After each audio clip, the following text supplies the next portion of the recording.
Alam niyo ba na makakaluto tayo ng ulam sa loob lamang ng 15 minuto na ganito kasarap? Ito ang ating mga kakailanganin. CDO ulam burger, jolly mushroom, all-purpose cream, and beef cubes. Ang una natin gagawin ay iprito muna natin ang ating mga CBE ulam burger ng katamtaman lamang ang pagkakaluto. Nagpainit ako ng kawali, nilagyan ko ito ng butter at nang tunaw na ang butter, naglagay ako ng bawang. Ginisagisa ko ito at nang luto na ang bawang ay sinunod ko na ilagay ang mushroom. Ginisagisa ko ito at nang golden brown na, naglagay ako ng 1 cup ng tubig. Sinunod ko na dyan ilagay ang all-purpose cream, 1 beef cubes, durog na paminta at saka toyo.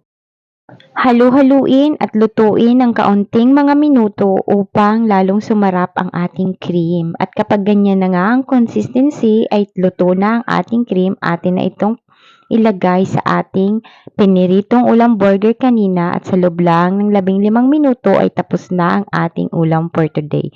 Naglagay pala ako dyan ng bawang at saka ng dried parsley.